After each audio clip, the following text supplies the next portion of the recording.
Hi, my name is Lindsay Geiser, and this is my presentation on God as a covenant maker. The word covenant occurs in the Bible 292 times. In Strong's definition of the Hebrew word bereth, covenant stands for making a compact or to be in league. An example of this is in Joshua 9:6, where the word says, "Now therefore make ye a league with us." The covenant is one of the major themes that goes across the Pentateuch. One of the first covenants we see is the covenant that God made with Noah. God saw Noah as a righteous man and made a covenant with him before he flooded the earth. Genesis 9:9 says, "I will now establish my covenant with you and your descendants after you."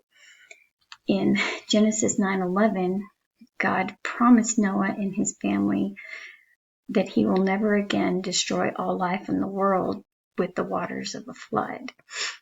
In Genesis 9:6, it says, "Whenever the rainbow appears in the clouds, I will see it and remember the everlasting covenant between God and all living creatures of every kind on the earth." So the rainbow is still a symbol today of the covenant that God made with Noah, that he will never again wipe out all life with a flood. One of the most well-known covenants is the covenant that God made with Abraham. In Genesis 17:7, it says, "I will establish my covenant as an everlasting covenant between me and you and your descendants after you for the generations to come, to be your God and the God of your descendants after you."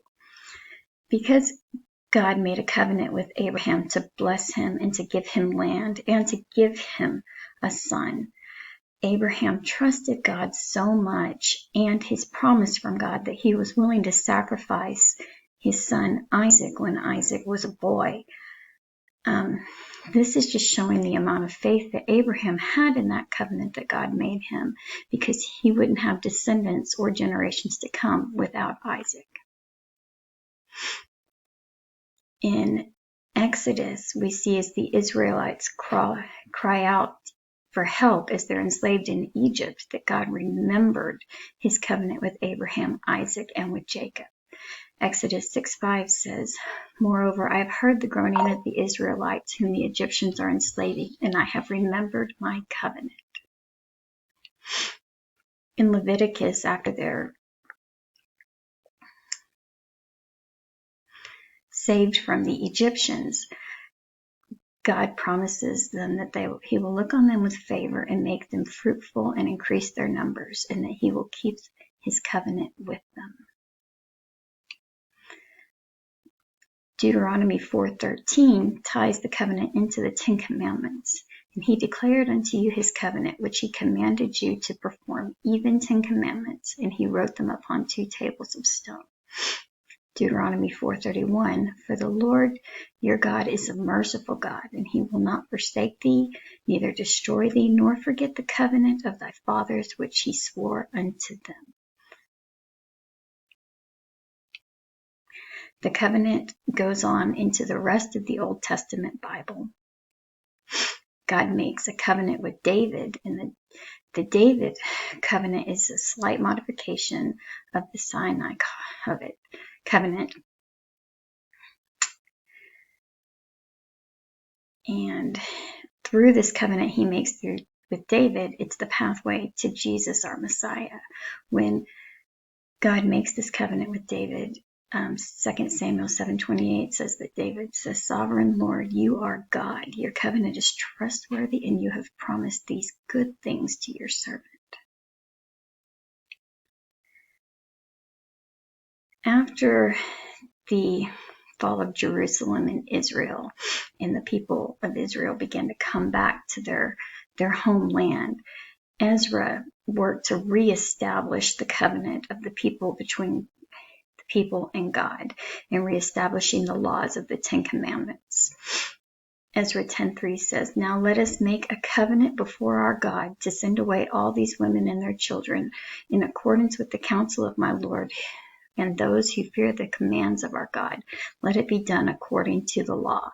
Meaning he's trying to reestablish the covenant between his people and with God, according to the law of the Ten Commandments. We see the covenant stretch out into the New Testament and our Christian lives today. Our Savior, Jesus, is the fulfillment of the promise that God made to Abraham and to David. Mary's song of praise says he has helped his servant Israel, remembering to be merciful to Abraham and his descendants forever, just as he promised our ancestors. In Luke 1:72, to show mercy to our ancestors and to remember his holy covenant.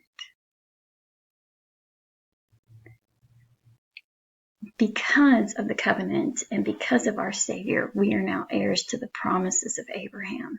Galatians 3:29 reads, "If you belong to Christ, then you are Abraham's seed and heirs according to the promise."